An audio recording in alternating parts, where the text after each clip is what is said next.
Hello, everyone. I'm glad you're here. Please like and subscribe to keep me motivated to tell more interesting stories. Now, let's get started. It started with my knees. Not all at once, not in some dramatic fall down the stairs moment. Just a little click when I stood up.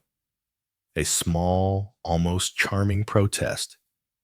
At first, I treated it like a quirky trait, like someone who always sneezes 3 times in a row or insists on peeling bananas from the bottom. But then, the clicks turned into cracks. The gentle tug in the morning evolved into a persistent ache by midday. Stairs stopped being a shortcut and became a negotiation. Getting up from the couch became a full-body strategy session. I began groaning, not on purpose, not theatrically, but as a natural part of the movement. One day, I caught myself making a noise just from turning the steering wheel. That's when I knew something was changing. Still, I ignored it. Because that's what we do, right? We convince ourselves that pain is just a temporary guest. It'll leave eventually. Just needs a few more days, or weeks, or maybe after that one yoga class I never signed up for. Then came the rainy days. You know the ones. Clouds roll in and my joints started throwing a tantrum like toddlers denied a snack. I'd wake up and know without checking the weather app that it was going to rain. My joints had become their own barometer. Congratulations, body. You've achieved grandma status. I kept pushing through, blaming it on age or maybe a bad mattress. It's just stiffness, I told myself. Probably from sitting too much. But that logic didn't explain why the stiffness started lasting until lunch. Or why my fingers of all things started to feel like tiny swollen sausages every morning. One evening, while tying my shoe, my knee made a sound that can only be described as a cross between Velcro and bubble wrap. I froze. My dog looked at me like, "Are you okay? Or do we call someone?" I stood up slowly and decided it was time to face it. The next day, I made a doctor's appointment. That decision alone felt like winning an award. I waited in the clinic, scrolling through cat videos and trying not to diagnose myself with 17 other conditions. Finally, I got called in. After poking, prodding, bending, and listening to more pops than a bowl of cereal, the doctor said the word, arthritis. I blinked. Isn't that for, older people? He smiled the way doctors do when they've heard the same line 400 times that week. It can start earlier than you think. Of course it can. He explained the mechanics. How joints wear down. How inflammation sets in. How cartilage becomes that friend who used to always show up and suddenly ghosts you. He showed me a model of a knee all ligaments and tissue, like a horror movie made of plastic. I nodded and pretended to understand. On the way home, my knee cracked again, just to emphasize the point. At dinner that night, I announced it like it was a plot twist. Turns out I have arthritis. My partner looked up from their fork. Oh no, that sucks. I appreciated the simplicity of their response. No panic, no questions. Just shared disappointment, like I'd found out my favorite show was canceled. Sleep became an issue. It's amazing how you notice joints when they don't shut up. I'd toss and turn, searching for a position that didn't make something ache. Pillows were rearranged like I was solving a geometry puzzle. At one point, I slept in a recliner, just to avoid waking up with knees that felt like they'd spent the night wrestling a cactus. I started Googling. Bad idea always. I went from joint discomfort to probably going to need a titanium skeleton by 2030 in 5 clicks. But amid the chaos, I found people like me, regular folks dealing with pain in irregular ways. Forums full of humor, frustration, advice, and the occasional miracle cure involving goat milk and chanting.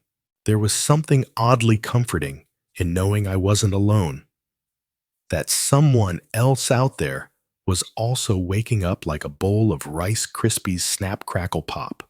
I made a promise to myself I wouldn't let this pain own me. It could visit, sure, but it wasn't allowed to unpack its bags and redecorate.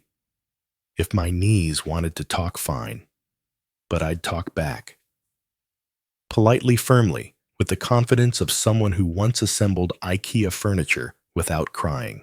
So I bought a notebook, labeled it Joint Adventures. I wrote down every ache, every weather-induced flare-up, every weird thing that made me feel better, even if it was just watching raccoon videos at 2 a.m. That journal became my little science experiment, a place to notice patterns, spot triggers, track tiny wins. Because if arthritis was going to be a part of my life, I was going to make it work for me. I was going to study it, adjust to it, outmaneuver it, not by running away, but by walking smarter. Even if I had to do it slowly. The second I left the doctor's office, clutching a paper with the word osteoarthritis scribbled next to some illegible prescription, I did what every well-adjusted adult does. I panicked and Googled everything. Everything. First stop, WebMD, bad choice. It's like asking an anxious friend for a reality check. They mean well. But suddenly, you're reading about rare bone diseases and considering how long you'd last with bionic joints. I kept scrolling, looking for the perfect cure, the holy grail, the one food I could eat that would reverse arthritis and maybe give me glowing skin while it's at it. Instead, I found forums, big, sprawling, passionate rabbit holes, people swapping stories, tips, warnings, memes about knees that sound like popcorn machines. I fell in deep. There was Turmeric Lover 64, Bone Broth Queen, and Ibuprofen. Yes, really sharing everything from anti-inflammatory soup recipes to heated debates about glucosamine supplements. It was like joining a secret club where everyone creaked when they stood up. And yet somehow it helped, because the medical world had given me a name for my pain, but not much else. Try some NSAIDs, lose a little weight, and maybe physical therapy, they said. Shrug.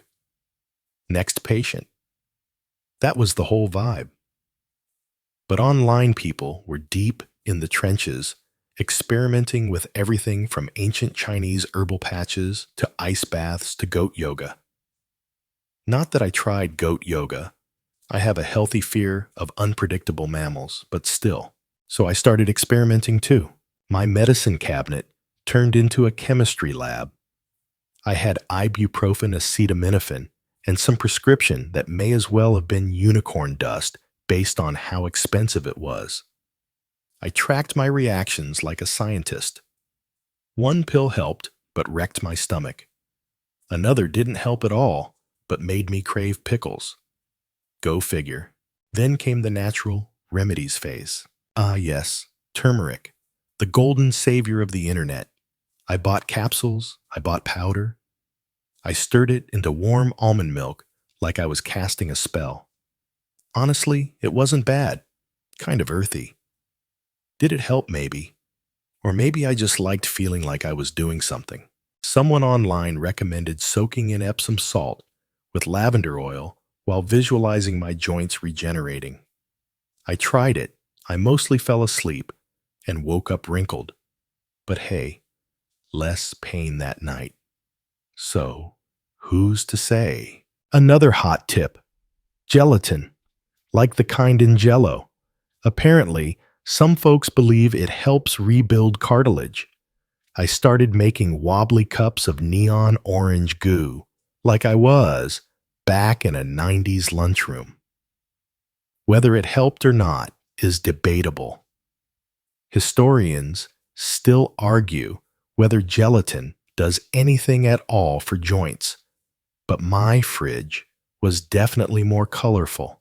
Of course, there were the warnings too. Don't fall for scams. Avoid this snake oil. This supplement gave me night sweats and vivid dreams about furniture. It was chaotic, but it made me feel less alone. Then, as if on cue, my family got involved. Have you tried ginger compresses? My aunt asked. You just need to detox, said my cousin, who sells shakes on Instagram. Rub this ointment on your knees. It smells like eucalyptus and old socks, but trust me, insisted a coworker. I smiled. I nodded. I went home and did whatever I wanted anyway, but I wasn't ungrateful. People cared. That was something. Meanwhile, I kept collecting data. I noted when I felt worse after sitting too long after salty meals after bad sleep. I noted when I felt better after short walks, after warm showers, after laughing at videos of penguins falling over seriously. It helps. There was one particular night I remember it vividly. My fingers were stiff swollen. I couldn't grip my phone right, which for me is like losing a limb. I panicked. Then instead of meds or turmeric, I tried something someone online had mentioned: contrast baths.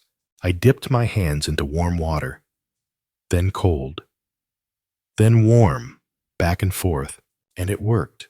Not like a miracle, not like a movie, but enough. Enough that I could text again. Enough that I didn't cry in frustration. Enough that I felt, maybe for the first time since the diagnosis, like I had a tiny bit of control. And that, more than anything else, gave me hope. Because while the doctor shrugged and the internet shouted, I had started to listen. To my body. To the tiny cues. The way my knees whispered after long walks. The way my wrists sighed after typing all day. The way my shoulders seemed to hum after stretches. And I realized I wasn't looking for a cure anymore. I was looking for relief. Not a miracle, just moments of ease, a little less struggle, a little more peace. And as messy, chaotic, and cinnamon-scented as the journey was, I was finally starting to find it. So now I had pills, powders, gadgets, and a fridge that smelled like turmeric and regret. But I still hadn't solved the most pressing question of all. Do I ice it or heat it? Honestly, I thought this would be straightforward. You hurt something, you ice it. That's what cartoons taught me. An anvil falls on Wile E. Coyote's head ice pack. Done. But arthritis, that's a whole different circus. Some days, heat felt amazing. A long soak in the tub, or just pressing a heating pad against my lower back, it was like my joints exhaled. Other days, the same heat made everything feel swollen and grumpy. Iced my knees one night felt great. Iced them the next night, and it was like I had two angry snowballs attached to my legs. This is where the great pill versus ice debate really heated up, pun fully intended. I read articles. I watched videos. I even asked my doctor again. His answer was a shrug, flavored with try both and see. Thanks, doc. Super helpful. I ended up experimenting like a mad scientist.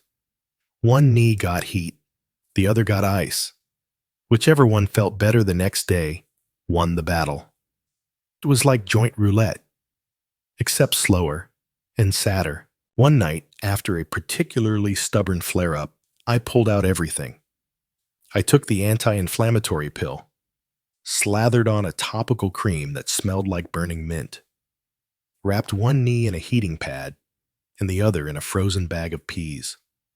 My dog stared at me like I'd finally lost it. Honestly, I think I had.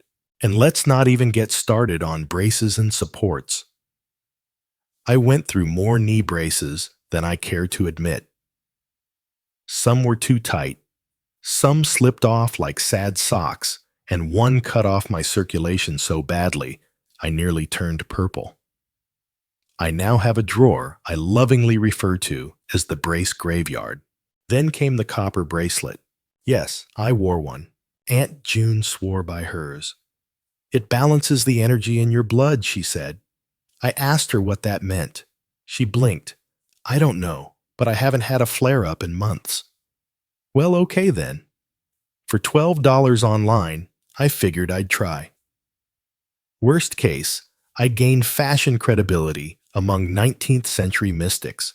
It didn't help. But hey, I looked like a wizard. And while we're here, can we talk about magnesium spray? I sprayed it on my knees before bed, and it tingled like static cling. Some nights it felt like it helped. Other nights, I woke up with sticky legs and no discernible change. Historians still debate whether topical magnesium does anything more than confuse your skin. Yet I couldn't stop trying. Every little improvement, even if it was placebo, was a step forward. A little maybe that became part of my toolbox. The problem, I realized, wasn't that these things didn't work. It was that sometimes they worked, and other times they didn't. Arthritis, like a moody teenager, refused to be predictable. One day my joints were quiet and cooperative. The next they staged a rebellion because I had the audacity to reach for the peanut butter jar the wrong way. But in that unpredictability, I found something valuable: awareness. I started tuning into my body like a DJ with really finicky equipment. I noticed when it craved movement, when it needed stillness, when it responded to warmth or cold. I became my own weatherman, predicting flare-ups based on sleep stress and whether or not I'd eaten a suspiciously salty takeout meal. I also learned not to chase pain away with a hammer. Sometimes, less really was more. A gentle stretch instead of a full workout. A nap instead of a walk. Half a pill instead of a full dose. And sometimes, just silence. Letting the pain be there without fighting it. That felt revolutionary. I stopped treating my body like an opponent. I started treating it like a cranky roommate. One that needed compromise, patience, and the occasional bribe in the form of dark chocolate and a heating pad. And eventually, I found my rhythm. Morning, gentle heat, a little movement. Low expectations. Midday, stay hydrated. Don't sit too long. Stretch once an hour. Evening, evaluate the pain, heat ice, or ignore. And binge watch reality TV. It wasn't perfect, but it was mine. And oddly, the rituals became comforting. Like a bedtime routine for my joints. I'd light a candle roll on that menthol cream wrap, my knees in something warm, and sigh like an old man in a rocking chair. It was ridiculous and beautiful, and it worked because it made me feel involved, like I wasn't just enduring the pain, I was participating in the healing. I still took the meds when I needed to. I wasn't above reaching for that little orange bottle when my hands locked up like rusted hinges. But now, it wasn't my only option. I had tools. I had tactics. I had a copper bracelet that looked great under certain lighting. Most of all, I had hope, because even if none of these fixes were permanent, each small act of care reminded me that I was trying, that I mattered, that my body was listening, and just maybe it was beginning to trust me again. There's a moment early on when you stretch and your joint makes a sound like a zipper being yanked in reverse. You pause mid-pose, frozen in fear. Did something break? Did you unlock a forbidden level of body malfunction? But nothing's broken. It's just your joints being dramatic. So begins my rocky love-hate relationship with physical therapy. The first time I walked into the PT office, I expected something between a yoga studio and a medieval torture chamber. And honestly, I wasn't wrong. Foam rollers everywhere. Resistance bands that look innocent until they snap back and nearly decapitate you. Smiling therapists with gentle eyes and the flexibility of cats. My therapist, Jamie, greeted me with the tone of someone who had watched a lot of people hobble in with skepticism and walk out months later with pride. "We'll start slow," she said. "It's not about pushing. It's about guiding." Famous last words. We began with stretching. Simple stuff, or so I thought. Lift your arms, rotate your wrists, circle your ankles. Except nothing moved the way it used to. My body felt like someone had poured glue into all the hinges. Every reach and twist was met with resistance and more noise than an old rocking chair. But I kept going because something about that room felt safe. Like even if it hurt, it was the right kind of hurt. The good kind. The one that whispered, "You're healing," even as it made me wince. Jamie had a way of narrating pain like it was a character arc. "That's your IT band," saying hi, she'd chirp as I nearly toppled over from a stretch. Or, "That pop was totally normal, unless it wasn't followed by a wink." Very reassuring. We moved into strength exercises, which felt ironic considering I couldn't even open a jar of pickles without a motivational speech. Tiny hand weights, resistance bands, slow squats that made my knees sound like microwave popcorn. The breakthrough didn't come in a big aha moment. It came gradually. One day I noticed I could step into the shower without bracing the wall. Another day, I bent down to tie my shoes without groaning like a horror movie door. These small victories felt enormous, monumental, like winning an Oscar if the Oscar was shaped like a sock you can now put on by yourself. I started incorporating the stretches at home. 10 minutes in the morning and 10 at night. Nothing fancy. Just my mat, my creaky limbs, and whatever chill playlist I could find. Sometimes I lit a candle to make it feel less like rehab and more like self-care. My dog often joined me, offering moral support, or occasionally sitting directly on my foot. Stretching, I realized, wasn't just a task, it was a conversation. Between me and my body. Between now and who I used to be. Between pain and patience. And sure, some days my joints were grumpy, but they grumbled less the more I moved. I learned the difference between sharp pain and dull pain, between stiffness and strain, between my body saying I'm tired and I'm healing. There's this historical story that always stuck with me about ancient Greek athletes.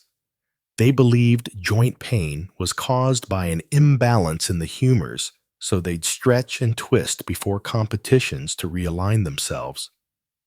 Historians still debate whether their methods worked or just made them feel more prepared.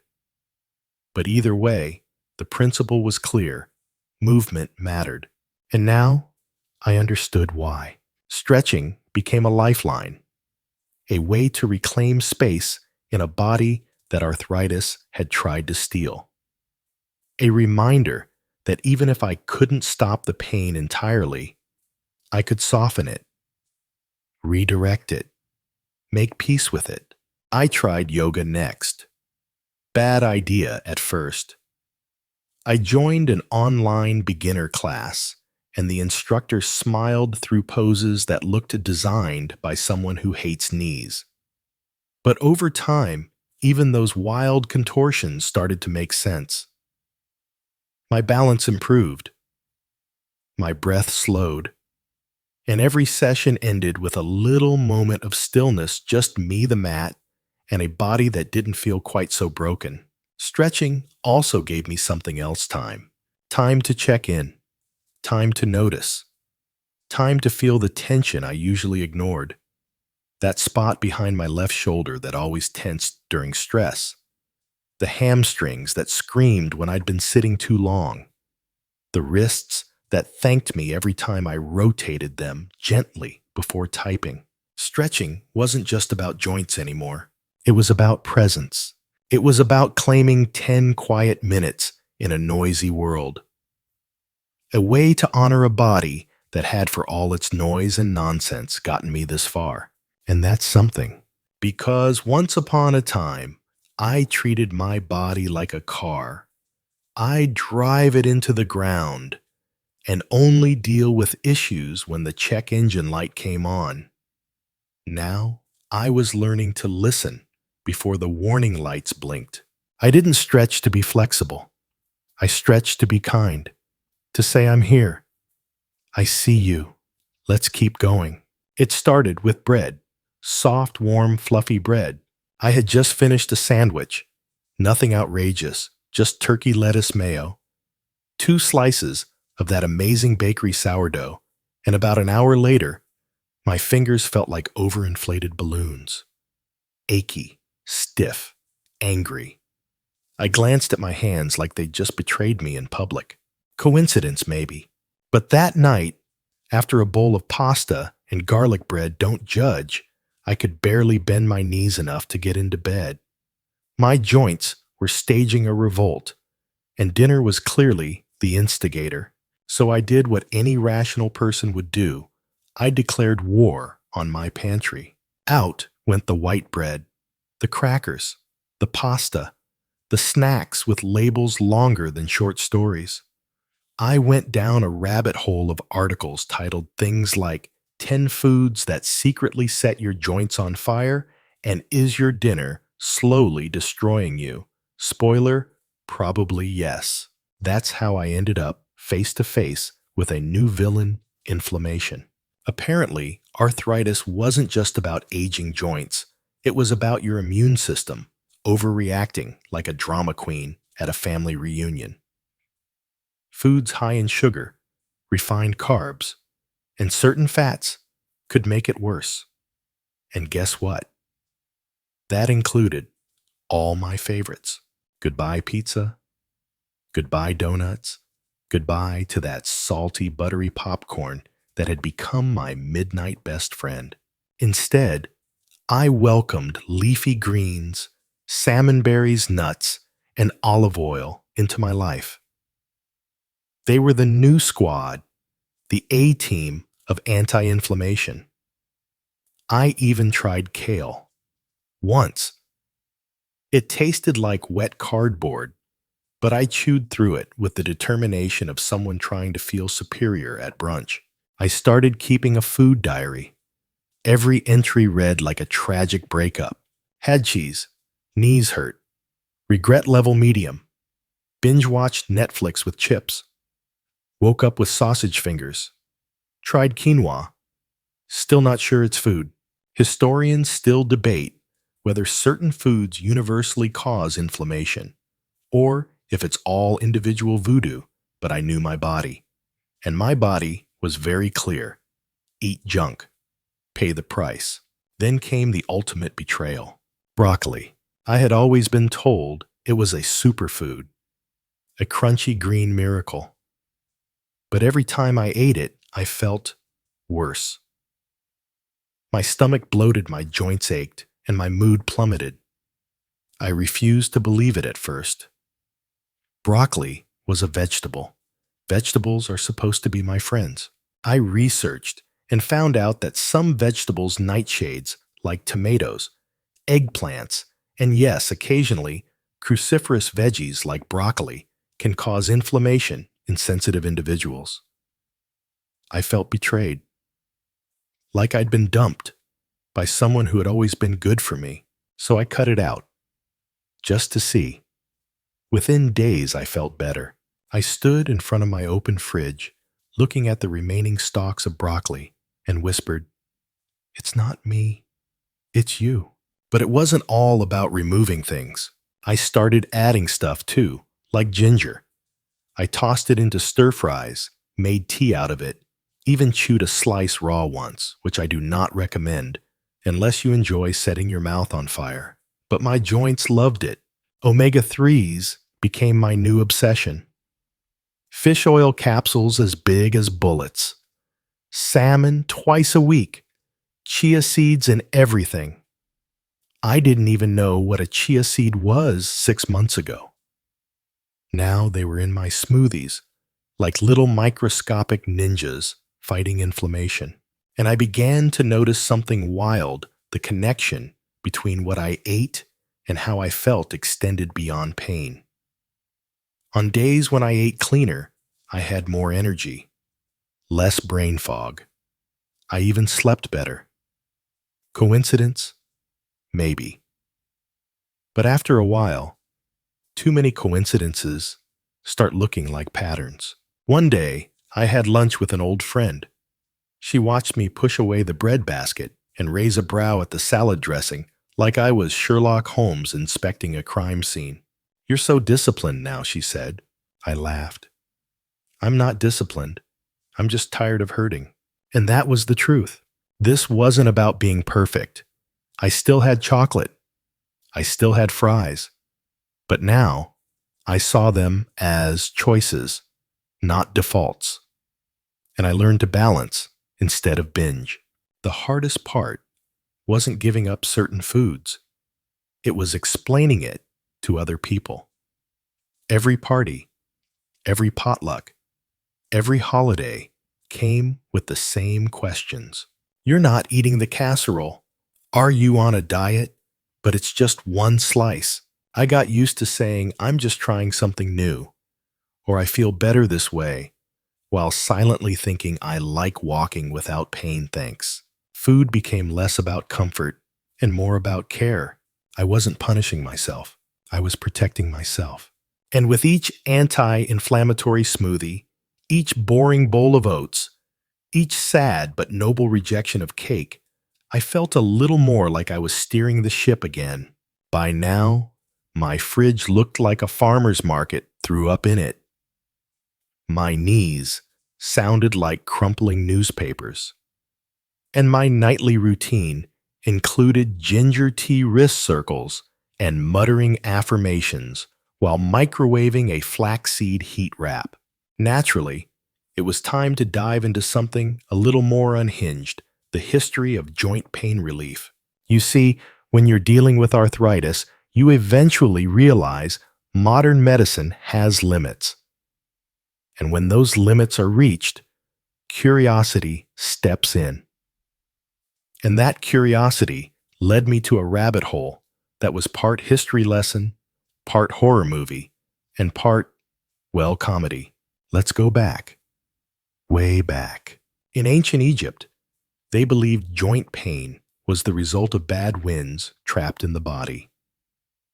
Their solution: massage with warm oils mixed with crushed herbs, sometimes including crocodile dung. Yes, dung. I don't know about you, but if I'm in pain, smearing crocodile poop on my elbows doesn't exactly scream relief. Historians still debate whether these ancient concoctions had medicinal properties or were just early aromatherapy with extra bacteria. Either way, I'm grateful modern spas stick to eucalyptus. The Romans were big fans of mineral baths. People flocked to hot springs across the empire, soaking their aching limbs in steaming pools while gossiping about gladiators. The idea was that the heat and minerals would penetrate the joints and coax the pain away. Honestly, not a terrible idea. I've taken a bath with Epsom salts and nearly proposed to the water. Then came medieval Europe, which is when things got weird. One popular treatment for joint pain involved bloodletting. You'd show up at the barber surgeon because back then, cutting hair and veins were apparently the same profession, and they'd rebalance your humors by draining some of your blood. Effective, debatable. Dramatic, absolutely. In 17th century England, they used leeches. That's right, little squiggly vampires helping with inflammation. The theory was that removing blood reduced heat, which they associated with swelling. Gross, yes. But even today, leeches are occasionally used in modern medicine for circulation. Go figure. Fast forward to the early 1900s, and now we're rubbing radium on sore joints. That's right, radioactive cream. People believed it was energizing. Meanwhile, their bones were screaming, "Please stop." We now know better. Mostly. Even the Native American tribes had their own methods, many of which involved willow bark, the natural precursor to aspirin. Turns out, they were onto something. The active ingredient in willow bark is salicin, which reduces inflammation. Modern pharmacology took notes and ran with it. Then there's acupuncture, an ancient Chinese practice that involves sticking needles into specific points along your body's meridians. I tried it once, laid there like a human pincushion while soft music played, and the practitioner told me to breathe through my feet. Surprisingly, it worked. I left that office feeling loose, calm, and slightly confused. Was it the placebo effect? Maybe. Did I care? Not really. The deeper I went into the history, the more I noticed a pattern humans have always been trying to outsmart joint pain. From burning herbs to wrapping knees in seaweed to chanting under the moon, if someone promised relief, people tried it. And here I was in the 21st century, still trying. It made me feel connected to a long line of creaky ancestors. People who woke up with aching backs winced at wooden stairs and stared at their knees like traitors. People who probably made the same groaning sound I do when getting off the couch. There's something comforting in that, knowing I'm not the first and I won't be the last. I started collecting odd cures like trivia cards. Did you know Victorians believed rubbing snake oil on your joints would ease arthritis? That's where the term snake oil salesman comes from. Con artists who sold fake cures to desperate people. Sadly, we still have those today.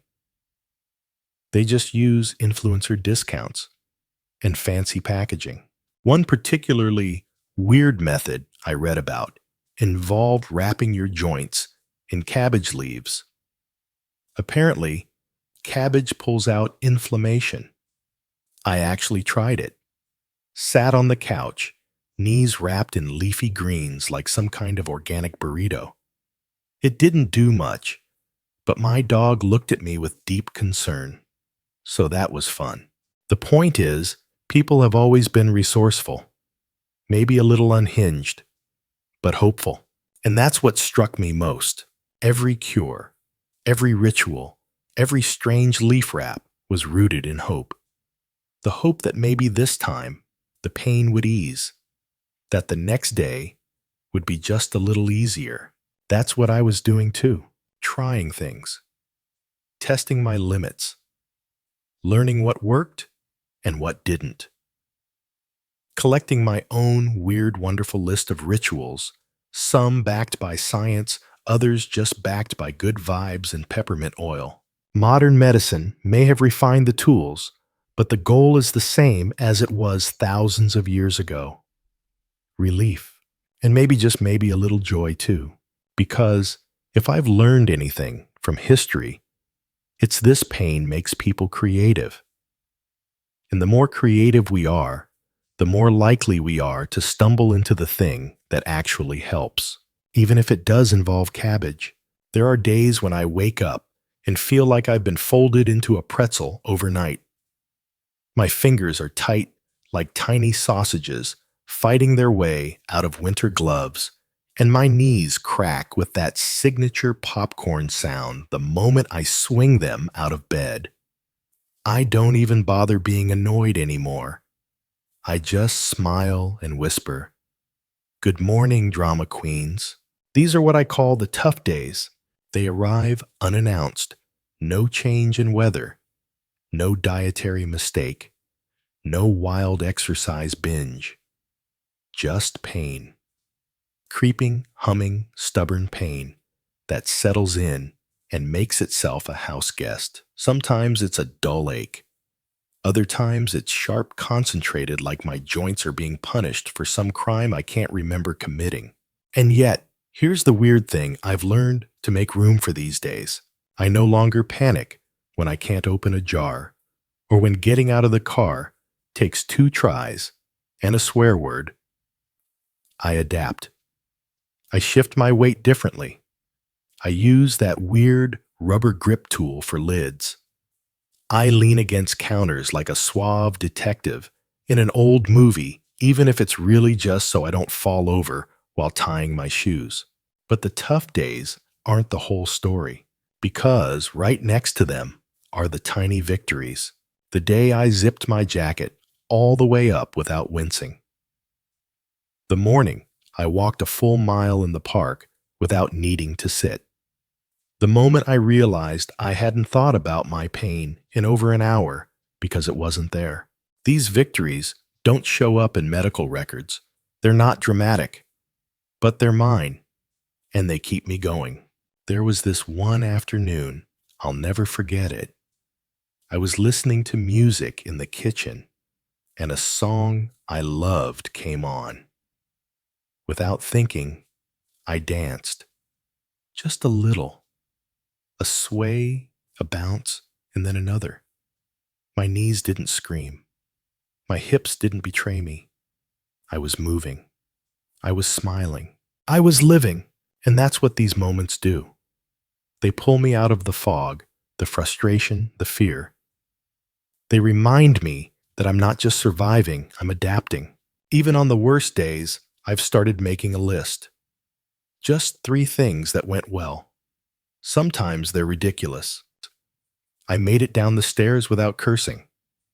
I opened a pickle jar all by myself. I only took 1 ibuprofen today instead of 2. Small, right? But powerful. Because arthritis doesn't just live in the body. It lives in the mind too. It steals motivation. It whispers lies like you're weak or you'll always be in pain. And the best way I've found to shut it up is to count every win, no matter how small. I started giving names to my good days. There was Coat Zipper, Tuesday, Smooth Stairs Saturday, and my personal favorite, Pizza with No Regrets Friday. That one didn't involve food, just a reminder that I didn't have to feel guilty for enjoying myself. You'd be amazed what a little joy can do for your joints. Laughter, for instance. Legitimately helpful. I read a study probably in one of my late-night arthritis spirals that said laughter reduces pain perception by triggering the release of endorphins. So, I started watching stand-up comedy while I stretched. My dog thought I'd lost it. But hey, I was limber and laughing. Win-win. And on those days when movement felt impossible, I changed the metric. Success didn't mean jogging or lifting weights. It meant putting on pants. It meant brushing my teeth without bracing against the sink. It meant texting a friend instead of retreating into isolation, because that's another thing arthritis tries to do. It isolates. When you're in pain, it's easy to cancel plans, to say no to dinner, to ghost your group chat because typing hurts. But the more I stayed in the smaller my world became, until I remembered something important. Connection is medicine too, so I reached out, told my friends what I was going through. Some didn't get it, but most did. They offered rides. They brought soup. They showed up with games and didn't care that I needed to sit with a heating pad wrapped around my hips. One friend, bless her, even got me a mug that said joint effort with a cartoon knee giving a thumbs up. It was hideous and perfect. These small gestures, they built a net. And when I fell, because we all fall, they caught me. I even found a support group online. Not one of those overly formal ones with icebreakers and scheduled crying sessions. This one was raw, real, and full of dark humor. People with all types of arthritis, swapping stories, venting frustrations, and celebrating victories that most of the world would overlook, like buttoning a shirt, or getting out of bed, or dancing in the kitchen. It made me feel seen. And when you live with something invisible like joint pain, that's everything. So yes, there are still tough days. There always will be. But now, I don't dread them the way I used to. I prepare. I rest. I light a candle, heat up a rice pack, and remind myself this too will pass. Because just as pain arrives, so do the tiny victories. Unexpected, quiet, powerful. And every time they come, I dance. Even if it's just a little. There was a day, just a few weeks ago, when I sat down on the edge of my bed and realized I hadn't groaned. Not a whisper, not a sigh, not a single involuntary ugh from my joints. It was eerie, like entering a room where the usual creaks and moans have gone mysteriously silent. I didn't want to move. I didn't want to ruin it. But eventually I stood. I walked. And still, silence. It wasn't that the pain had vanished. It was still there, somewhere, like a faint echo in the background. But it wasn't running the show anymore. I'd found something I didn't expect to find on this long, awkward, turmeric-scented journey. Peace, not perfection, not a miraculous recovery, just a kind of rhythm, a truce, a daily understanding with my body. I take care of you, you give me space to live. And that's where I've landed peace with the clicks and cracks. I used to be embarrassed by them. In elevators, I'd bend a knee, and it would sound like a vending machine eating a dollar bill. Heads would turn. I'd pretend I didn't hear it. But now, I just shrug. That's me. Built-in sound effects. I've even given my joints personalities. My right knee is Greg Grumpy in the morning, but dependable by noon. My left hip is Sandra High Maintenance, but usually right. When things hurt, I talk to them. Not out loud.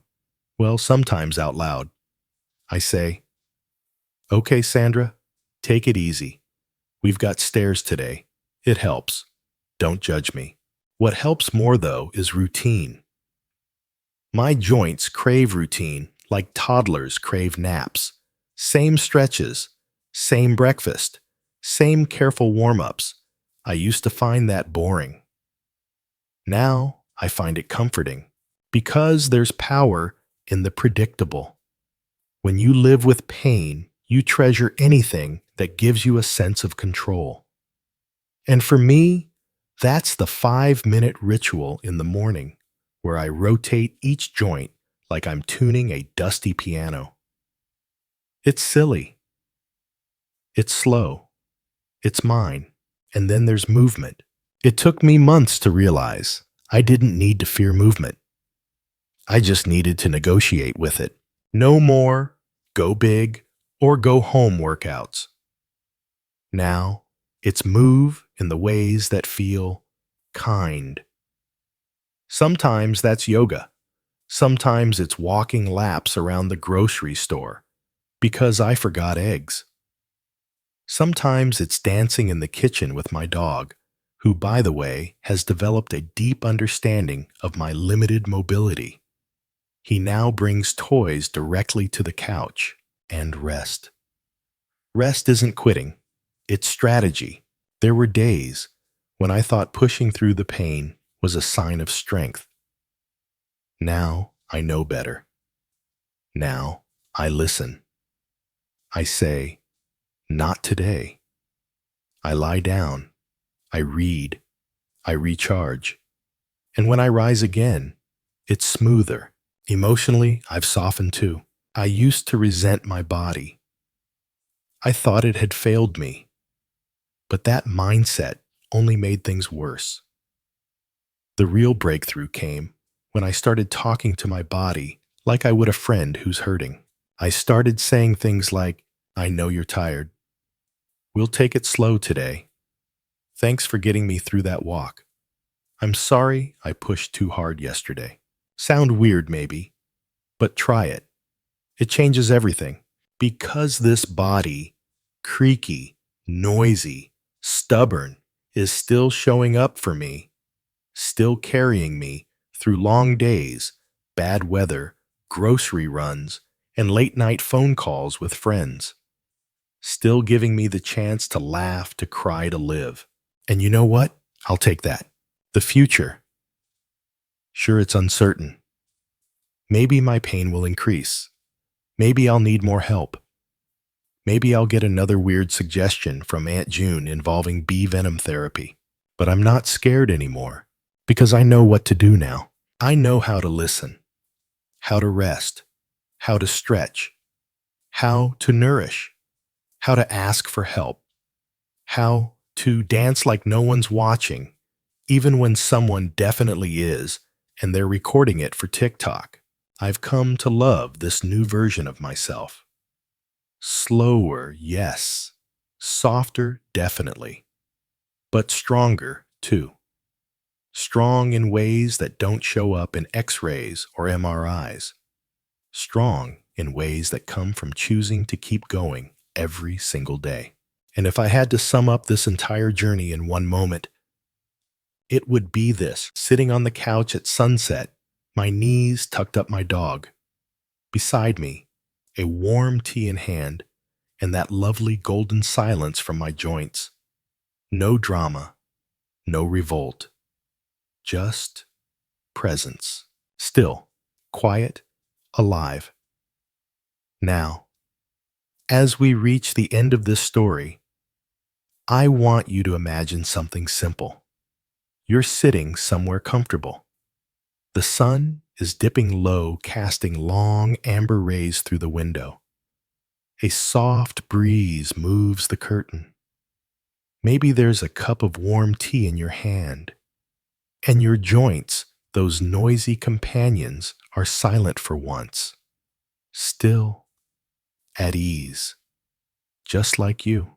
You've made it, not to the end of your journey, but to a place where the noise no longer defines you.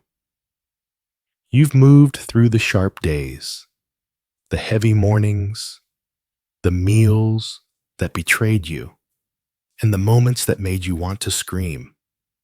You've found your rhythm in a world that doesn't slow down just because your knees said not today.